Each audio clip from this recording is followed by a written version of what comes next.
నువ్వు పూర్తి కప్ప ఎప్పటి నుంచో ఉంటుంది. ఆ బురదలోనే ఒక పద్మం మొగ్గ బయలుదేరింది. ఆ కప్ప మొగ్గ పక్కనే తిరుగుతోంది. ఆ పద్మం మొగ్గ పైకొచ్చింది, కప్ప దాని చుట్టూనే తిరుగుతోంది. ఆ పద్మం విచ్చుకుంది, దాని నిండా మకరందం ఉంది. పక్కనే ఉన్న కప్పకి ఆ పద్మంలో ఉన్న మకరందం ఎన్నటికీ తెలియదు. దాని జీవితంలో అది నాలుక పెట్టి నాకదు. అది ఎప్పుడు పురుగుల కోసమే వెతుకుతుంది.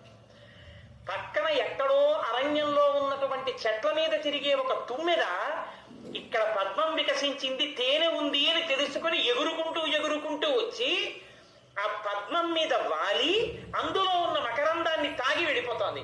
ఇన్ని సీతాకోక చిలుకలు వచ్చి ఇన్ని పద్మంలో ఉన్నది ఏదో తాగుతున్నాయి, నేనెందుకు తాగకూడదన్న ఆలోచన కప్పకి తన జీవిత పర్యంతంలో రాదు. పద్మంలో మకరందం తాగలేదు. నువ్వు నాది నాది అని అహంకరించినంత కాలం నువ్వు ఎన్ని పూజలు చేసినా